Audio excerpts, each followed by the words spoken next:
പക്ഷെ അവർ അങ്ങനെ ചെയ്യുന്നുണ്ടെങ്കിൽ ദേ നീഡ് ഹെൽപ്പ്, അവർക്ക് ഹെൽപ്പ് വേണം. എന്നിട്ട് ഇപ്പൊ അവര് മോട്ടിവേഷണൽ സ്പീക്കർ ആയിട്ടും അവര് മറ്റുള്ളവരെയൊക്കെ അത് കാണുമ്പോ ഇല്ലേ ടു ബി വെരി ഫ്രാങ്ക് എനിക്ക് ചിരി വരും. കാരണം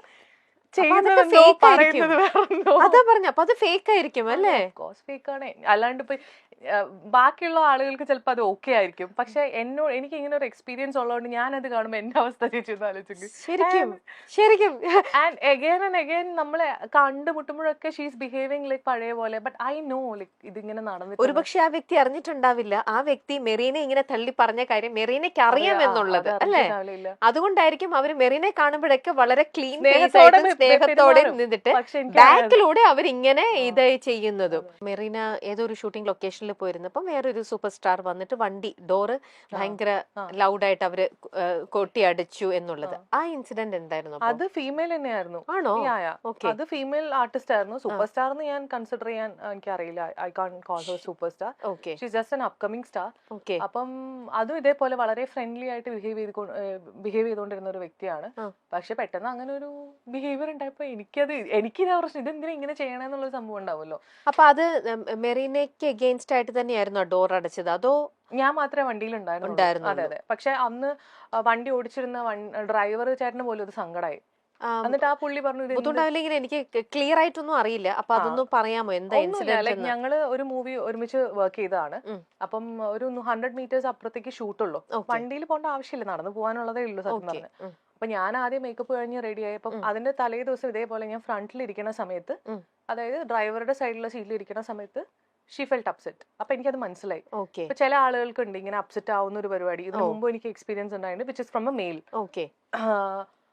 അപ്പം ഈ കാര്യം എന്താ വെച്ചാൽ ഞാനപ്പോ നെക്സ്റ്റ് ഡേ സെക്കൻഡ് ഡേ ഇങ്ങനെ 100 മീറ്റേഴ്സ് ഷൂട്ടുള്ള സ്ഥലത്ത് പോകാൻ വേണ്ടിയിട്ട് ഞാൻ ബാക്കിലിരുന്നു. Let she come and sit in front എന്നുള്ള രീതിയിൽ. അപ്പൊ ഫ്രണ്ടിൽ ആളിരുന്നില്ല. ഞാൻ ഇങ്ങനെ ഫോണിൽ കളിക്കും. അപ്പൊ നമുക്ക് ഒരാൾ ഡോർ തുറക്കുമ്പോൾ അറിയാൻ പറ്റില്ല. അപ്പൊ ആളുടെ കാരവന്റെ ഡോറിന്റെ ഫ്രണ്ടിലാണ് ഞാൻ എന്റെ ഒരു പൊസിഷൻ ഇരിക്കുന്നത്. ഞാൻ ഫോണിൽ കളിക്കുമ്പോൾ ആള് തുറന്ന് എന്നെ കണ്ട ഉടനെ ആള് വാതിലടച്ചു. അപ്പൊ എനിക്ക് മനസ്സിലായി. അപ്പൊ ഞാൻ വെച്ചു ദൈവമേ ഇന്നലെ ഫ്രണ്ടിലിരുന്നായിരുന്നല്ലോ പ്രശ്നം, ഇന്നിപ്പോ എന്താ പ്രശ്നം എന്ന്. അപ്പൊ അസിസ്റ്റന്റ് വന്നിട്ട് പറഞ്ഞു അടുത്ത വണ്ടി വിട്ടോളാൻ. അപ്പൊ കാരവാനിലെ ചേട്ടൻ അപ്സെറ്റ് ആയി, ആൾക്ക് സങ്കടമായി. ആൾ എൻ്റെ അടുത്ത് എന്തൊക്കെയോ പറഞ്ഞു. ആള് പറഞ്ഞു എന്തായാലും ഇങ്ങനെ അങ്ങനെ ഇങ്ങനെ പുള്ളി എന്തൊക്കെയോ പുള്ളിയുടെ ഒരു വിഷമം പോലെ പറഞ്ഞു. അപ്പൊ എന്റെ അസിസ്റ്റന്റ് ഉണ്ടായിരുന്നു. ഞാൻ വണ്ടിയിൽ നിന്ന് ഇറങ്ങി. ഞാൻ പറഞ്ഞു ചേട്ടാ ഇനിയും നമ്മള് കൊണ്ടാക്കി തിരിച്ചു വന്ന് ആളെ പിക്ക് ചെയ്ത് പോകുമ്പോഴേക്കും ലേറ്റ് ആവും. അവിടെ ഒരു വലിയ ഡയറക്ടർ വെയിറ്റ് ചെയ്യുന്നുണ്ട്. അദ്ദേഹത്തിന്റെ വയസ്സും അദ്ദേഹത്തിന്റെ ഒരു കരിയർ ഗ്രാഫും നമ്മൾ മാനിക്കണം. ഞങ്ങൾ നടന്നു പോയിക്കോളാം എന്നുകൊണ്ട് ഞങ്ങൾ നടന്നുപോയി. സാർ അവിടെ ഇരിക്കുകയായിരുന്നു. സാർ ഭയങ്കരമായിട്ട് അപ്സെറ്റ് ആയിട്ട് വെച്ച് എന്ത് ചെയ്യായിരുന്നു നിങ്ങൾ ഇത്ര നേരം, അതിന് ഫുൾ ക്രൂ വെയിറ്റ് ചെയ്യുക. ഞാൻ സാർ എനിക്ക് ഇപ്പൊ പ്രത്യേകിച്ച് ഒന്നും പറയാൻ പറ്റില്ല, ഷോട്ട് കഴിഞ്ഞിട്ട് പറയാം. ഇതാണ് എക്സ്പീരിയൻസ് ഉണ്ടായത്, which is from a female, which I fell bad. എനിക്ക് സങ്കടമായി. ബിക്കോസ് സങ്കടം ആസ് എന്തിനാ അങ്ങനെ ചെയ്യണേ. അപ്പൊ അത് നിങ്ങളിപ്പോ ഒരുമിച്ച് ഒരു ഷൂട്ടിംഗ് നടക്കുമ്പോൾ നിങ്ങൾ ഒരുമിച്ച് ഒരു സീൻ വരുമ്പോൾ നിങ്ങളുടെ ആ ഒരു അഭിനയത്തിലോ അല്ലെങ്കിൽ നിങ്ങൾ ഒരുമിച്ചുള്ള സീനിനോ അത് ബാധിക്കും? ഞങ്ങളെ കണ്ട സിസ്റ്റേഴ്സ് ആണെന്ന് തോന്നും, അത്ര സ്നേഹമാണ്. എന്നിട്ട് അവര് ഇതിൽ വരുമ്പോ അവര് വളരെ അത്ര ഫ്രണ്ട്ലി ആയിട്ട് നിൽക്കും. അതെ അതെ അതെ. അതൊരു കഴിവാണെന്ന് എനിക്ക് തോന്നുന്നു. ശരിക്കും അവര് ജീവിതത്തിലും ഇതിലും റീലിലും ഭയങ്കര ബുദ്ധിമുട്ടല്ലേ ചേച്ചി? കൺസിഡറിങ് അവർ അങ്ങനെ ജീവിതത്തിലും സിനിമയിലും അഭിനയിക്കാന്ന് പറയുമ്പോൾ അവർക്ക് ഒരു സ്വിച്ചിങ് ഇല്ലേ, അവർക്ക് റിയാലിറ്റി ആയിട്ട് സ്വിച്ചിങ്. ആ പേഴ്സണാലിറ്റി എത്ര ഫേക്ക് എന്നൊന്ന് മനസ്സിലാക്കിയ പോരെ. അവരെവിടെയാ ജെനുവിൻ ആവാറുള്ളത്? ഞാനിപ്പോ യൂസ് ടു ആയി. കാരണം നമുക്ക് ഇങ്ങനെ ഫേക്ക് ആയിട്ടുള്ള ആൾക്കാരെ കണ്ട് എനിക്ക് ശീലമായി. ഞാൻ പറയാം എക്സ്പീരിയൻസ് ഫീമെയിൽ മെയിൽ എല്ലാം ഉണ്ട് എനിക്ക്. മെയിൽ ആയിട്ടുള്ള ഒരു ആക്ടർ ഇതേപോലെ ഞാനും വേറൊരു ആർട്ടിസ്റ്റും കൂടെ ഇരിക്കുന്ന സമയത്ത് പുള്ളി ഫ്രണ്ടിലിരുന്നു. ഫ്രണ്ടിലുള്ള സീറ്റ് നമ്മൾ ഒഴിച്ചു കൊടുത്തു, ബിക്കോസ് ഈഗോ അടിക്കണ്ടെന്ന് വെച്ചിട്ട്. ആള് വണ്ടി കയറി ഉടനെ എന്നെ കൺട്രോളർ വിളിച്ചിട്ട് നമ്മൾ കേൾക്കെ പറഞ്ഞു, എന്നാ പിന്നെ യൂണിറ്റിലെ ആൾക്കാരും കൂടെ കയറ്റായിരുന്നില്ലേ വണ്ടിയിൽ നിന്ന്. ഞങ്ങൾക്കത് സത്യം പറഞ്ഞാൽ ഭയങ്കര, ഞങ്ങൾ വിചാരിച്ചു ഇയാളെന്താ ഇങ്ങനെ സംസാരിക്കണം, യൂണിറ്റിലെ ആൾക്കാരെന്താ മോശമാണോ, ആ ചേട്ടന്മാരും പണിയെടുക്കുന്ന ആൾക്കാരല്ലേ ശരിക്കും. എന്നിട്ട് അവിടുന്ന് തന്നെ പുള്ളി വേറെ കാറിൽ കയറിപ്പോയി. ഇതൊരു 2 ദിവസം റിപ്പീറ്റഡ്ലി പുള്ളി ഇങ്ങനത്തെ സ്വഭാവം കാണിക്കാൻ തുടങ്ങിയപ്പോൾ ഞാൻ എൻ്റെ ഫ്രണ്ടായിട്ടുള്ള ആക്ടർ ഈ സ്വഭാവം കാണിച്ച പുള്ളിയും കൂടെ ഒരു കാറിൽ ഇരിക്കുന്ന സമയത്ത് ഞാൻ നല്ലോണം അടിയുണ്ടാക്കി. ഞാൻ പറഞ്ഞു എനിക്ക് അഡ്ജസ്റ്റ് ചെയ്യാൻ പറ്റുന്നില്ല, നിങ്ങൾ ആരാന്നാ വിചാരിച്ചത്. ഞാൻ നന്നായി അടിയുണ്ടാക്കി. അപ്പം കാറിന്റെ ഷോട്ട് പൊയ്ക്കൊണ്ടിരിക്കുക, ഫ്രണ്ടിൽ ക്യാമറ സെറ്റ് ചെയ്തിട്ടുണ്ട്. ഡയറക്ടർ ഇങ്ങനെ കുനിഞ്ഞിരിക്കുന്നുണ്ട്. ഡയറക്ടർ മറീന മിണ്ടല്ലേ എന്ന്. ഞാൻ പറഞ്ഞു സഹിക്കുന്നതിന് ഒരു പരിധിയില്ലേ, ഞാൻ എന്താന്ന് വിചാരിച്ചുകൊണ്ട് ഞാൻ കുറെ പറഞ്ഞു. അപ്പോൾ ആൾക്ക് മനസ്സിലായി. ആള് പറഞ്ഞു താൻ റെഡി ആകുമ്പോൾ സ്റ്റാർട്ട് ചെയ്യാമെന്ന്. ലൈക്ക് ഞാൻ റെഡി ആകുമ്പോൾ നമുക്ക് ഷോട്ട് സ്റ്റാർട്ട് ചെയ്യാമെന്ന്. എനിക്കന്ന് ശരിക്കും ഇൻസൾട്ടഡ് ആയിട്ടേ I felt like I should react. ബാക്കിയുള്ളവർ പേടിച്ചിട്ട് പറയില്ലാന്നേ. പേടി എന്താന്ന് വെച്ചാൽ ഇപ്പൊ ഈ ഡയറക്ടർ പോയിട്ട് ആക്ടർ എടുത്ത് എന്തെങ്കിലും പറഞ്ഞാൽ ആക്ടർ പറയാം നാളെ മുതൽ ഞാൻ വരില്ല, അവളോട് സോറി പറയാൻ പറയാം, അല്ലെങ്കിൽ നാളെ മുതൽ ഞാൻ വരില്ല, നിങ്ങൾ എല്ലാവരും യൂണിറ്റുകാരെല്ലാരും വന്നിട്ട് സോറി പറയാൻ പറഞ്ഞെങ്കിൽ ഇവര് വലഞ്ഞു. കാരണം പ്രൊഡ്യൂസർ പൈസ എത്രയും നഷ്ടാവും, ഡയറക്ടർക്കും ഈ കാല് പിടിച്ച് നടക്കണ്ടേ. അപ്പൊ എനിക്ക് പറയാൻ ഞാൻ തന്നെ പറഞ്ഞു. ഒന്നല്ല, ഈ പറയുന്ന പോലെ ഒരുപാട് ഇൻസിഡൻസ് മെറീനയ്ക്കുണ്ട്. അപ്പൊ ഇങ്ങനെ ബാക്ക് ടു ബാക്ക് ഒരുപാട് എണ്ണം വന്നപ്പം ഈ ഇൻഡസ്ട്രിയെ ഇങ്ങനെയാണ് ഹെൽ വിത്ത് ദിസ് എന്ന് പറഞ്ഞിട്ട് ഇതിൽ നിന്ന് വിട്ടു പോകാൻ അപ്പൊ മെറീനയ്ക്ക് എപ്പോഴെങ്കിലും തോന്നിയിട്ടുണ്ട്? ഇല്ല ഇല്ല, ഈ ഇൻഡസ്ട്രിക്ക് ഒരു കുഴപ്പമില്ല. ഇൻഡസ്ട്രിയിലെ ആളുകളുടെ പ്രശ്നങ്ങൾ മാത്രമേ ഉള്ളൂ. അതിനിപ്പോൾ ഒരു ക്ലെൻസിങ് ആണല്ലോ ഇപ്പൊ നടക്കുന്നത്. ഇപ്പൊ ആക്ച്വലി ഒരു ക്ലെൻസിങ് ആണ് നടക്കുന്നത്. ഇത് വരട്ടെ. ഇതിപ്പം ചെയ്യാത്ത ആൾക്കാരും ചെയ്ത ആൾക്കാരും ഉണ്ട്. ചെയ്യാത്ത ആൾക്കാരും ഇതിൽ എഫക്റ്റഡ് ആണ് എന്നുള്ളതാണ്. പക്ഷെ എന്നാലും ഇതിലൊരു ഒരു മൊത്തത്തിലൊരു എന്താ പറയാ അഴിച്ചുപണിയോ പൊളിച്ചുപണിയൊക്കെ നടക്കട്ടെ. അതിപ്പോ നമുക്ക് കിട്ടുന്ന പേയ്മെന്റിന്റെ കാര്യത്തിലാണെങ്കിലും നമുക്കുള്ള ഫെസിലിറ്റീസിന്റെ കാര്യത്തിലാണെങ്കിലും എല്ലാത്തിലും ഒരു ചേഞ്ച് വരണം അല്ലെ.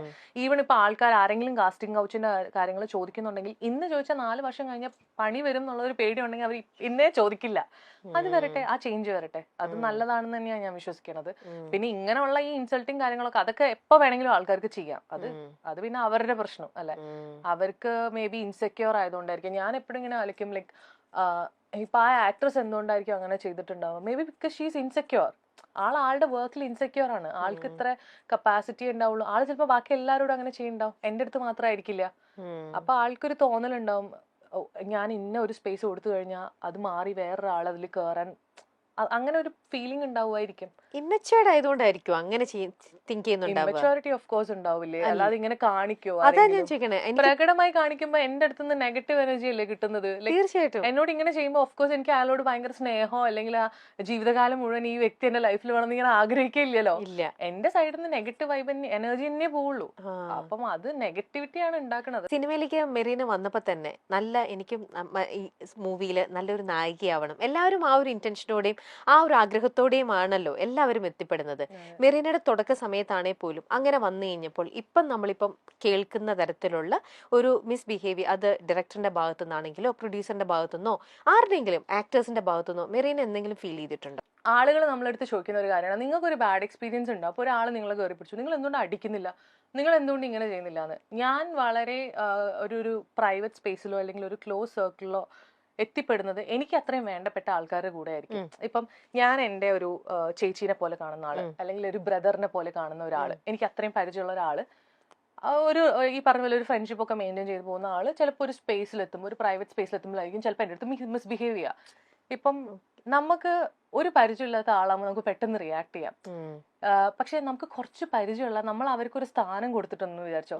ഫോർ എക്സാമ്പിൾ എന്റെ ഒരു ബ്രദർ എന്നെ കയറി പിടിക്കുമ്പോൾ ഞാൻ അയാളുടെ ഒരു സാധനം ഇൻവെസ്റ്റ് ചെയ്ത് വെച്ചിട്ടുണ്ട്. എന്റെ ഒരു ബ്രദറാണ്, എനിക്കൊരു റിലേഷൻഷിപ്പ് അവിടെ ഉണ്ട്. അപ്പൊ ആദ്യം ഒരു റിയാലിറ്റി സാധനം ഉണ്ടോ, ഇതെന്താ ഇങ്ങനെ നടക്കണത്, എന്താ ഇയാൾ എന്നോട് ഇങ്ങനെ ബിഹേവ് ചെയ്യണമെന്ന് പറഞ്ഞ സാധനം ഉണ്ട്. അപ്പൊ എനിക്ക് എന്റെ പേഴ്സണൽ എക്സ്പീരിയൻസിൽ എന്റെ കൈയൊന്നും അങ്ങനെ പെട്ടെന്ന് അങ്ങനെ ഒരാളോട് പൊന്തൂല, അടിക്കാൻ എനിക്ക് പറ്റില്ല. ഞാൻ കുഴഞ്ഞു ടു ബി വെരി ഫ്രാങ്ക്.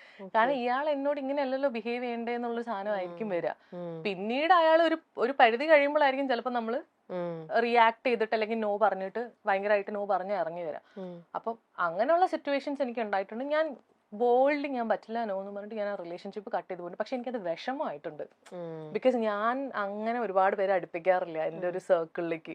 അപ്പൊ അതില് സ്പേസ് കണ്ടെത്തി ഒരു ഫ്രണ്ടാന്നൊക്കെ പറഞ്ഞ് വന്ന് പിന്നെ ഇങ്ങനെ നിൽക്കുമ്പോൾ നമുക്ക് ഉണ്ടാവുന്ന അതൊരു എന്താ പറയുക, അതൊരു ബാഡ് എക്സ്പീരിയൻസ് ആണ്. അത് അവരുടെ മണ്ടത്തരാണ്. കാരണം നമ്മളൊരു സ്ഥാനം കൊടുത്തിട്ട് അവർക്ക് അത് നല്ലപോലെ യൂസ് ചെയ്യാൻ പറ്റിയിട്ടില്ല എന്നുണ്ടെങ്കിൽ ദാറ്റ്സ് ദിയർ പ്രോബ്ലം. പക്ഷെ ഞാൻ റിയാക്ട് ചെയ്തിട്ടുണ്ട്.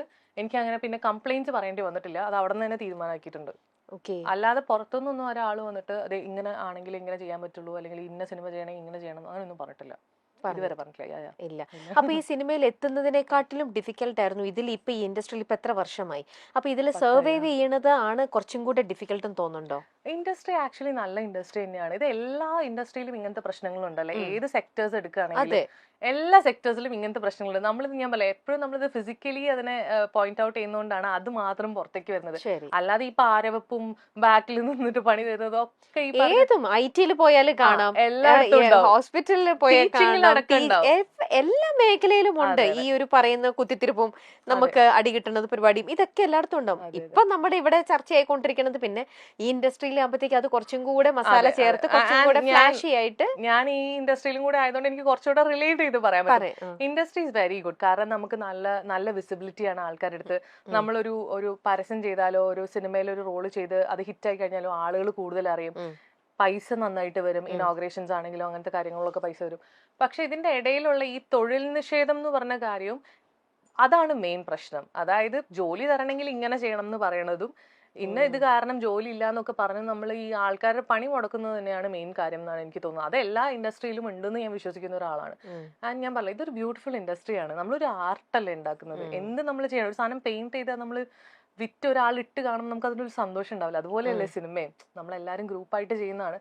പിന്നെ ഒരു 10-50 പേര് വരുന്ന ഒരു ക്രൂ ആകുമ്പോൾ 50 പേർക്കും 50 അഭിപ്രായങ്ങളായിരിക്കും.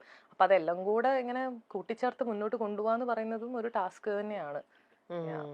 ഓക്കെ. അപ്പൊ ഇപ്പൊ നമ്മുടെ ഈ ഒരു ഓരോ ഓഫർ വരിക, ഓരോ ചാൻസ് വരിക, ഓരോ മൂവിയിലേക്ക് വിളിക്കുമ്പോഴും ഇപ്പം അങ്ങനത്തെ ഒരു എക്സ്പീരിയൻസ് ഉണ്ടായിട്ടില്ല എന്ന് പറഞ്ഞു, ഡയറക്ടേഴ്സിന്റെ ഭാഗത്തു നിന്നാണെങ്കിലും ആക്ടേഴ്സിന്റെ ഭാഗത്തു നിന്നാണെങ്കിലും. പക്ഷേ ഇപ്പൊ ഈ നേരത്തെ പറഞ്ഞിരുന്നല്ലോ, ഫ്രണ്ടായിട്ട് കണ്ടു, പിന്നെ അവർ മിസ്ബിഹേവ്. അപ്പൊ ആ പറയുന്ന ആളും ഈ പറയുന്ന മേഖലയിലുള്ള ആളാണെങ്കിൽ പിന്നെ അവരുടെ കൂടെ വർക്ക് ചെയ്യുന്ന ആ ഒരു ഇതും അതെങ്ങനെയായിരിക്കും? പിന്നെ ഇല്ല, എനിക്ക് പിന്നെ അങ്ങനെ വർക്ക് ചെയ്യേണ്ടി വന്നിട്ടില്ല അവരുടെ കൂടെ. പക്ഷെ ഇൻ കേസ് അങ്ങനെ വർക്ക് ചെയ്യുകയാണെന്നുണ്ടെങ്കിൽ നമ്മൾ ഇരുന്ന് സംസാരിച്ചത് അതിൻ്റെ ഒരു ക്ലാരിറ്റി ഉണ്ടാവും. പിന്നെ എന്റെ സൈഡിൽ നിന്ന് ഞാനൊരു നോ പറഞ്ഞാൽ അവർക്ക് റൈറ്റ്സ് നോ. അപ്പം ഇപ്പൊ ഞാനിപ്പോ ഒരു വലിയ പടം ചെയ്യാം, അതിൽ ഈ പേഴ്സൺ അതിന്റെ ക്രൂവിന്റെ ഒരു പാർട്ടാണെന്നുണ്ടെങ്കിൽ നമ്മൾ ഈ പറഞ്ഞ പോലെ നമുക്ക് എന്താ പറയുന്നത്, കരിയർ വൈസ് ഉള്ള സംസാരങ്ങൾ ഉണ്ടാവില്ലേ. അത് ഇപ്പൊ അടുത്ത ഷോട്ട് ഇങ്ങനെ, അല്ലെങ്കിൽ ഈ സീൻ നമ്മൾ ഇങ്ങനെ ചെയ്യാൻ പോകുന്നു, അതുണ്ടാവും. അതർ ദാൻ ദാറ്റ് ഒരു ഫ്രണ്ട്ഷിപ്പ് എന്നുള്ള കാര്യം നിങ്ങൾ എന്റെ അടുത്ത് എക്സ്പെക്ട് ചെയ്യരുത്. അത്രേ ഉള്ളൂ. ഓക്കെ. പിന്നെയും അവരുമായിട്ട് വർക്ക് ചെയ്യേണ്ടി വന്നിട്ടുണ്ട്. പക്ഷെ അതിനെ മെറീനയായിട്ട് വളരെ എന്താ പറയാ, വളരെ മെച്ചുവേർഡ് ആയിട്ട് അതിനെ ഹാൻഡിൽ ചെയ്ത് പ്രൊഫഷണൽ വേയിലൂടെ മാത്രം അതിനെ കൊണ്ടുപോയി. അതിപ്പോ ഞാൻ പറഞ്ഞ നേരത്തെ പറഞ്ഞ ഫീമെയിൽ എന്ന് പറഞ്ഞ വ്യക്തിയും ഞങ്ങൾ ഒരുമിച്ച് പിന്നെയും ഒരുപാട് സീനുകൾ ഒരുമിച്ച് അഭിനയിച്ചിട്ടുണ്ട്. ആൻഡ് ഐ നോ ലൈക്ക് ഇങ്ങനെയാണ് എന്നുള്ളത്. പക്ഷെ അത് ഈ വർക്ക് ചെയ്യുന്നതിനെ നമ്മൾ ഒരു രീതിയിൽ അത് ബാധിക്കേണ്ട ആവശ്യമില്ല. വർക്ക് ഇസ് വർക്ക് അല്ല. വേറെ ഏതെങ്കിലും ഇപ്പൊ മെറീനയ്ക്കുള്ള ഇൻസിഡന്റ് മെറീന അവിടെ നോ പറയുന്നുണ്ട്, അതിനുള്ള ഒരു ബോൾഡ് ആയിട്ട് ആൻസർ ചെയ്യുന്നുണ്ടെന്ന് പറഞ്ഞു. മെറീനയുടെ കൂടെ തന്നെ സെറ്റിലുണ്ടായ മറ്റ് ഏതെങ്കിലും ആർട്ടിസ്റ്റുകൾ ഇതേപോലെ ഒരു ക്രൈസിസിലൂടെ ഫേസ് ചെയ്യുന്നു, അല്ലെങ്കിൽ ഒരു ജൂനിയർ ആർട്ടിസ്റ്റ് ആയിക്കോട്ടെ, അവർക്ക് അതിപ്പം ഇങ്ങനെയെന്നല്ല, അവർക്ക് ഫുഡ് കിട്ടുന്ന കാര്യത്തിലോ ഈ പറയുന്ന പോലെ പിക്കപ്പിന്റെ കാര്യത്തിലോ അങ്ങനെ ഏത് കാര്യത്തിലാണെങ്കിലും അവർക്ക് അവിടെ ഒരു പരിഗണന കിട്ടുന്നില്ല, അവർക്ക് അവിടെ വേണ്ട രീതിയിൽ ഒരു സെക്യൂരിറ്റി വരുന്നില്ല എന്ന് കണ്ടിട്ട് എപ്പോഴെങ്കിലും പ്രതികരിക്കേണ്ടതായിട്ട് വന്നിട്ടുണ്ടോ? ഇല്ല. ഇപ്പം ഫോർ എക്സാമ്പിൾ ഇപ്പൊ എനിക്കൊരു ക്യാരവാനോ അല്ലെങ്കിൽ ഒരു റൂമോ തന്നിട്ടുണ്ട്. അപ്പൊ ഏതെങ്കിലും ഒരു സപ്പോർട്ടിംഗ് ആർട്ടിസ്റ്റ് ഞാൻ പറയുള്ളൂ. ജൂനിയർ ആർട്ടിസ്റ്റ് എന്ന് പറയുന്നത് തന്നെ ആ ടേം തന്നെ ശരിയാണെന്ന് വിശ്വസിക്കുന്നില്ല. അപ്പോൾ സപ്പോർട്ടിംഗ് ആർട്ടിസ്റ്റ് ആയിട്ടുള്ള ആൾക്കാർക്ക് ഇപ്പൊ ഡ്രസ് ചേഞ്ച് ചെയ്യണം, വാഷ്റൂം പോകണം, ചേച്ചിമാരൊക്കെ വന്നിട്ട് അങ്ങനെയൊക്കെ ആകുമ്പോൾ നമ്മളെ കൊണ്ട് പറ്റുന്ന രീതിയിൽ നമ്മൾ അത് സപ്പോർട്ട് ചെയ്യാറുണ്ട്. ഈവൻ സ്വാസിക പോലും, Swasika is A very good friend. Swasika ഒത്തിരി ഇങ്ങനെ ഹെൽപ്പ് ചെയ്യണേ ഞാൻ കണ്ടിട്ടുണ്ട്. ബിക്കോസ് നമുക്കറിയാം എങ്ങനെയാണെന്നുള്ളത്. നമ്മൾ ഈ ചെറിയ ചെറിയ രീതിയിൽ ഗ്രോ ചെയ്ത് വരും, നമുക്ക് ഏകദേശം ആ എക്സ്പീരിയൻസസ് മനസ്സിലാവും. പിന്നെ ചില കാര്യങ്ങൾ എന്താന്ന് വെച്ചാൽ എല്ലാരെയും ഈ പറഞ്ഞ പോലെ പ്രൊഡക്ഷന് എപ്പോഴും നമുക്ക് എല്ലാരെയും ശ്രദ്ധിക്കാൻ പറ്റില്ല എന്നുള്ളൊരു കാര്യം അവർ എപ്പോഴും പറയാറുണ്ട്. അപ്പൊ കൂടെയുള്ള ആർട്ടിസ്റ്റുകളും ഇതൊക്കെ ഒന്ന് സഹായിച്ചാലും സപ്പോർട്ട് ചെയ്താലും ആണ് ഇങ്ങനത്തെ കാര്യങ്ങൾ മുന്നോട്ട് പോവുക. അല്ലാതെ ഇപ്പം രാവിലെ 6 മണിക്ക് ഷൂട്ട് തുടങ്ങി വൈകിട്ട് 6 മണി വരെ ആ ചേച്ചിക്ക് വാഷ്റൂമിൽ പോകാനുണ്ടെങ്കിൽ അത് ചേച്ചി ഇവിടെ പോകാൻ പറ്റില്ല എന്ന് പറഞ്ഞാൽ ആ ലേഡി കിടന്ന് സ്ട്രഗിൾ ചെയ്യും. നമുക്ക് അറിഞ്ഞൂടെ എന്തോരം പെയിൻ ആണ് അതെന്നുള്ളത്.